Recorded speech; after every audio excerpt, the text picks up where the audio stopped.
And இப்போ வந்து நம்ம டேட்டா பேஸில் இருக்க ஒரு டேபிளுக்கு உள்ளே இருக்க டேட்டாஸை ஃபுல்லாத்தையும் டிஸ்பிளே பண்ணி காமிச்சிட்டு இருக்கோம். ஸோ இது வந்து ஒரு மீனிங் ஃபுல்லாகவே இருக்காது. ஸோ வர யூஸருக்கு நம்ம டேட்டா பேஸில் இருக்க வேல்யூஸை அப்படியே ரெட்ரீவ் பண்ணி காமிச்சா அவங்க கொஞ்சம் கன்ஃபியூஸ் ஆவாங்க. ஸோ இந்த மாதிரி சிச்சுவேஷனில் நம்ம கொஞ்சம் ஃபில்டர் பண்ண வேண்டியது இருக்குது. ஸோ ஃபில்டர் பண்ணுறதுனா, ஸோ இப்போ பார்த்தீங்கன்னா இந்த டேபிளை பொறுத்த வரைக்கும் இது கஸ்டமர் டேபிள். ஸோ எந்தெந்த ஊர்லேருந்து எந்தெந்த கஸ்டமர் இருக்காங்க அப்படின்றத நம்ம தெரிஞ்சுக்கணும். ஸோ அந்த மாதிரி டைமில் கண்ட்ரியை பேஸ் பண்ணி நம்ம வந்து ஃபில்டர் பண்ணுவோம். ஸோ எனக்கு இந்த டேபிளை பொறுத்த வரைக்கும் கண்ட்ரியில் Germany, Mexico, UK, Sweden, Germany அப்படின்ட்டு நிறைய கண்ட்ரியில் வந்து கஸ்டமர்ஸ் இருக்காங்க. ஸோ எனக்கு இந்த கண்ட்ரி பேஸ் பண்ணி கஸ்டமர் லிஸ்ட் எனக்கு வேணும். ஸோ அப்போ நான் என்ன பண்ணலாம் அப்படின்றத பார்க்கலாம். Just simple. நான் என்ன பண்ணிக்கிறேன், என்னுடைய ரெண்டு காலத்தை மொத்தம் நான் இப்போ செலக்ட் பண்ணிக்கிறேன். ஸோ அதுக்கு நான் என்ன பண்ணிக்கிறேன், நான் just company name, contact name மட்டும் நான் வந்து டிஸ்பிளே பண்ணால் போதும் அப்படின்னு நான் சொல்லிடுறேன். அண்ட் இப்போ எனக்கு ஃபில்டர் பண்ணணும். எதை பேஸ் பண்ணி ஃபில்டர் பண்ணணும்னா கண்ட்ரியை பேஸ் பண்ணி ஃபில்டர் பண்ணணும். ஜஸ்ட் நான் இப்போதைக்கு இதை வந்து ஆட்டோ ஹைட் பண்ணிடுறேன் என்னுடைய ஆப்ஜெக்ட் எக்ஸ்ப்ளோரரை. அண்ட் இந்த இடத்துல வந்து நான் ஒரு ஸ்டேட்மெண்ட் ஒன்று எழுத போகிறேன், அதாவது வேர் கிளாஸ். ஸோ ஏன்னா இப்போ நம்ம ஃபில்டர் பண்ண போகிறோம் கண்ட்ரியை பேஸ் பண்ணி, கண்ட்ரி இந்த காலமை பேஸ் பண்ணி. ஸோ என்ன பண்ணிக்கிறேன், வேர் கண்ட்ரி. ஸோ இந்த காலமை பேஸ் பண்ணி தான் நம்ம வந்து ஃபில்டர் பண்ண போகிறோம். ஸோ அதுக்கு கண்ட்ரி ஈக்குவல்ஸ். ஸோ இங்கே பார்த்தீங்கன்னா நான் ஃபஸ்ட்டு ஜெர்மனியை பேஸ் பண்ணி ஃபில்டர் பண்ணுறேன். ஸோ இந்த இடத்துல நான் ஒன்று முக்கியமாக சொல்ல விரும்புகிறேன். என்னென்னா 2 சிங்கிள் கோட்ஸ் போடுங்க. இந்த 2 சிங்கிள் கோட்ஸ்க்கு உள்ளே தான் நம்ம வந்து வேல்யூவை ஸ்பெசிஃபை பண்ணணும். அதாவது ஜெர்மனி அப்படின்னு சொல்லிட்டு.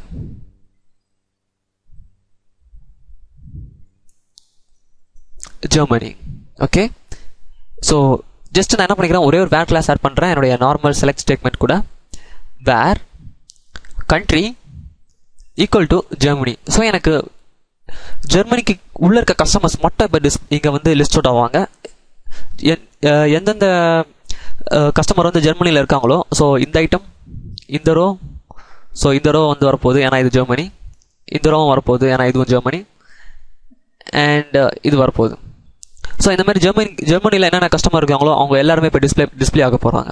நான் என்ன பண்ணிக்கிறேன், இங்கே எக்ஸிக்யூட் பண்ணுறேன்.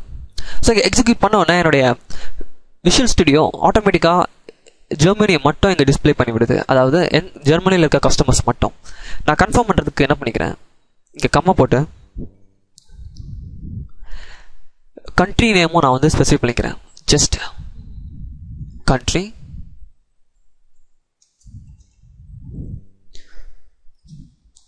எக்ஸிக்யூட். ஸோ பார்த்தீங்கன்னா ஜெர்மனிக்கு கீழே இருக்க ஆளுகளோட டேட்டாஸ் மட்டும் எனக்கு இப்போ டிஸ்பிளே ஆகும். ஸோ இது வந்து ஃபில்டர் மெத்தட். ஸோ இந்த வேர் கிளாஸை யூஸ் பண்ணி நம்ம வந்து நம்மளுக்கு தேவையான பர்டிகுலர் பர்சனோட இன்ஃபர்மேஷனை நம்மளால் ஈஸியாக எடுக்க முடியும். இப்போ ஒரு கண்ட்ரியை பேஸ் பண்ணி சர்ச்சோ, இல்லை ஒரு ரிலிஜியன் பேஸ் பண்ணி சர்ச்சோ, ஒரு டேட் பேஸ் பண்ணி சர்ச்சோ நம்ம இதுலேருந்து நம்ம ஈஸியாக எடுத்துக்க முடியும். ஸோ நான் டேட்டுன்னு சொல்லும் போது தான் எனக்கு ஒரு ஞாபகம் வருது, நான் டேட் பற்றி ஃபில்டர் பண்ணுவோம். அது வந்து நம்ம லேட்டராக பார்க்கலாம். ஏன்னா நம்ம டேட்டை வச்சு நம்ம ஃபில்டர் பண்ணும்போது வந்து நம்ம பார்க்க வேண்டியது நிறைய விஷயங்கள் இருக்குது. அண்ட் இதில் இன்னொரு விஷயம் சொல்கிறேன். இப்போ நான் இங்கே ஈக்குவல் போட்டிருக்கேன், இங்கே வந்து நாட் ஈக்குவல் அப்படின்னு ஒரு ஆப்ஷன் நான் போடுறேன்னு வச்சுக்கோங்களேன். ஜஸ்ட் இங்கே not equal to Germany. So ஜெர்மனியை தவிர்த்து மற்ற எல்லாரோட இன்ஃபர்மேஷனும் எனக்கு வரணும். ஸோ அதுக்கு நான் இங்கே வந்து ஒரு நாட் ஈக்குவல் அப்படின்னு போட்டுக்கிறேன். ஓகே. ஸோ இது வந்து இந்த ஆச்சரியக்குறி அண்ட் ஈக்குவல். ஸோ இது போட்டால் வந்து not equal to Germany. So இதை வந்து சொல்கிறதாகும். என்ன பண்ணிக்கிறேன், இங்கே வந்து நான் வந்து எக்ஸிக்யூட் கொடுக்குறேன். ஜஸ்ட் நான் இதை க்ளோஸ் பண்ணிக்கிறேன். அண்ட் இப்போ பார்த்தீங்கன்னா ஜெர்மனியை தவிர்த்து இருக்க மற்ற நாட்டில் இருக்க கஸ்டமருடைய இன்ஃபர்மேஷன்ஸை மட்டும் எனக்கு இங்கே டிஸ்பிளே பண்ணி காட்டுது. அண்ட் இதில் நல்லா போனீங்க, இங்கே வந்து யூகேன்னு இருக்கு. நான் இப்போ பண்ணதை வந்து வெறும் ஜெர்மனியை தவிர்த்து மற்ற நாட்டில் இருக்க கஸ்டமர்ஸோட இன்ஃபர்மேஷனை மட்டும் நான் இப்போ டிஸ்பிளே பண்ணியிருக்கேன். பட் எனக்கு ஜெர்மனி அண்ட் யூகே இந்த 2 நாட்டில் இருக்க கஸ்டமரை தவிர்த்து மற்ற நாட்டோடைய கஸ்டமர்ஸ் மட்டும் எனக்கு டிஸ்பிளே பண்ணணும். ஸோ அப்போ என்ன பண்ணலாம், ஸோ எனக்கு இப்போ வந்து 2 கண்ட்ரியை பேஸ் பண்ணி எனக்கு ஃபில்டர் வேணும். ஸோ அப்போ என்ன பண்ணுறேன்னா, என்னுடைய ஜெர்மனிக்கு அடுத்து போயிட்டு AND அப்படின்னு போகிறேன். அண்ட் திரும்பி country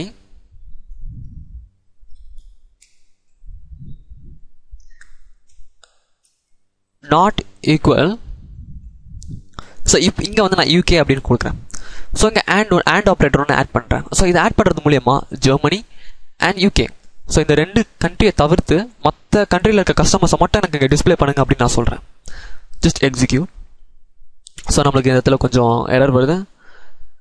could not find the store procedure UK அப்படின்னு வருது. ஜஸ்ட் நம்ம என்ன பண்ணிக்கலாம், எங்கேயோ எரர் இருக்குது. Just UK. ஸோ இந்த மாதிரி எரர் வர டைமில் நீங்கள் என்ன பண்ணுங்கள், நம்மளுடைய ஃபுல் எஸ்கியூஎல் ஸ்டேட்மெண்ட்டையும் செலக்ட் பண்ணிவிட்டு எக்ஸிக்யூட் கொடுங்க. ஸோ இப்போ இந்த ரிசல்ட் பார்த்தீங்கன்னா யூகேவே உங்களால் பார்க்கவே முடியாது. யூகே அண்ட் ஜெர்மனியை இந்த கீழே இருக்கிற ரிசல்ட்டில் பார்க்க முடியாது. மற்ற எல்லா ரிசல்ட்டையும் உங்களால் பார்க்க முடியும். அதாவது யூகே அண்ட் ஜெர்மனி இந்த 2 கண்ட்ரியும் தவிர்த்து மற்ற கண்ட்ரியில் இருக்க கஸ்டமர் இன்ஃபர்மேஷன்ஸ் மட்டும் இப்போ நம்மளுக்கு டிஸ்பிளே ஆகிட்டு இருக்கு. ஜஸ்ட் நான் ஒரு மோர் டைம் கன்ஃபார்ம் பண்ணிக்கிறேன். எக்ஸிக்யூட். பர்ஃபெக்ட்.